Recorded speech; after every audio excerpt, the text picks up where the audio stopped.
আসসালামু আলাইকুম সবাইকে। আমি আজকে আপনাদের সাথে শেয়ার করছি গরু এবং খাসির ভুঁড়ি কীভাবে ভুনা করতে হয়।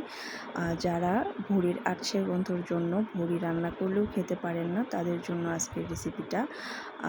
তো প্রথমেই আমি এখানে 500 গ্রাম ভুঁড়ি নিয়েছি, যেটা আমি আগের থেকেই ধুয়ে কেটে রেখে দিয়েছিলাম।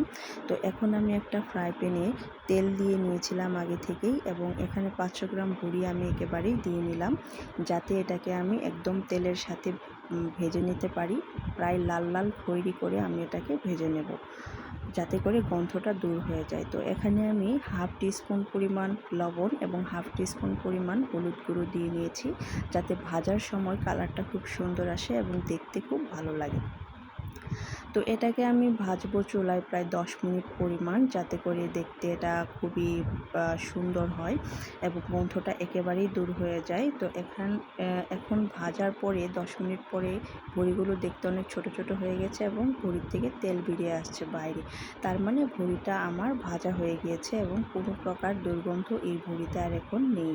তো যারা গন্ধর জন্য খেতে পারেন না, তারা কিন্তু এইভাবে ভুঁড়িটাকে আগে ভেজে নিলে সবাই এটাকে খুব মজা করে খেতে পারবে। তো আমি এই ফ্রাই প্যানটাতেই আবার 2 টিস্পুন পরিমাণ তেল দিয়ে নেব, এবং এখানে আগে থেকেই আমি পেঁয়াজ কুচি করে রেখেছিলাম। তো এখানে আমি 2 কাপ পরিমাণ পেঁয়াজ কুচি দিয়ে নিলাম ভুঁড়িটাকে আমি সুন্দর করে ভুনা করার জন্য।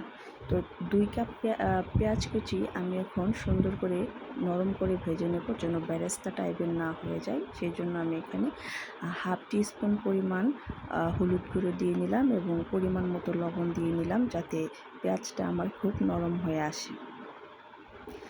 কিছুক্ষণ ভাজার পরে হলুদ লবণ সহ পেঁয়াজটা যখন একটু সফট হয়ে আসবে, নরম হয়ে আসবে, তখন আমি এখানে কাঁচা মশলা বেটে রেখেছিলাম, সেগুলো আমি আস্তে আস্তে এখানে অ্যাড করে দেব। তো প্রথমে আমি দিয়ে নিচ্ছি হাফ টিস্পুন পরিমাণ জিরার গুঁড়ো, জিরা বাটা, এবং 1 টেবিল চামচ পরিমাণ আদা বাটা এবং 2 টেবিল চামচ পরিমাণ রসুন বাটা। তো এই কাঁচা মশলাটাকে আমি সবার আগে এই পেঁয়াজের সঙ্গে একদম ভেজে নেব, যাতে কাঁচা মশলার দুর্গন্ধটা দূর হয়ে যায়। তারপর এখানে আমি গুঁড়ো মশলাগুলো আস্তে আস্তে অ্যাড করে দেব। ভালো করে আগে মিশিয়ে নিচ্ছি তেলের সঙ্গে, আপনারা দেখতে পাচ্ছেন। তারপর এখানে আমি দিয়ে নিচ্ছি পরিমাণ মতো মরিচের গুঁড়ো। আপনারা চাইলে পরিমাণ বাড়িয়ে দিতে পারেন, আবার কমিয়েও দিতে পারেন। তো আমি আমার পরিমাণ মতোই এখানে দিয়ে দিয়েছি মরিচের গুঁড়ো। তো মরিচের গুঁড়ো সহ আমি পেঁয়াজটাকে খুব ভালো করে আবার মাখিয়ে রান্না করে নিচ্ছি। তো এরকম হয়ে আসবে যখন মশলাটা, সেই পর্যায়ে আমি আগে থেকেই ভেজে রাখা ভুঁড়িটা দিয়ে নিলাম, এবং ভুঁড়ির সাথে পেঁয়াজটাকে আমি আবার সুন্দর করে নেড়ে চেড়ে একদম দুটো উপাদান একদম এক করে নেব। কিছুক্ষণ এইভাবে ভাজার পরে মশলার সঙ্গে আমার ভুঁড়িটা যখন অ্যাড হয়ে যাবে একদম ভালোভাবে, তখন আমি এখানে পানি অ্যাড করে দেব। তো পানি দিয়ে দিলাম আমি 2 কাপ পরিমাণ, যেন পেঁয়াজটা খুবই নরম হয়ে যায় এবং গলে যায় ভুঁড়িটার সাথে। সেজন্য আমি এখানে 2 কাপ পরিমাণ 2 কাপ পরিমাণ পানি দিয়ে নিয়েছি, এবং ঢেকে দিয়ে দিচ্ছি, এবং 10 মিনিট যাবত রান্না করার পর আমি ঢাকনাটাকে আবার উঠিয়ে নিচ্ছি।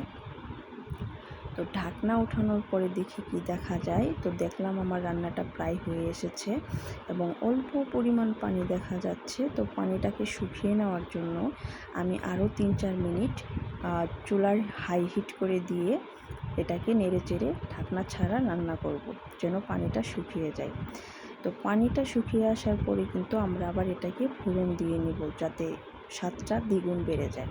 তো আমি এটাকে আবার একটা প্লেটে তুলে নিচ্ছি ফ্রাই প্যানটাকে রেডি করার জন্য। ভালোভাবে পরিষ্কার করে নিয়েছি ফ্রাই প্যানটাকে। তো আমি এখানে আবার দিয়ে দিব অল্প পরিমাণের সরিষার তেল, কারণ আগে থেকেই আরও দুবার তেল দিয়ে নিয়েছিলাম, সেজন্য অল্প পরিমাণ তেল হলেই এখন চলবে।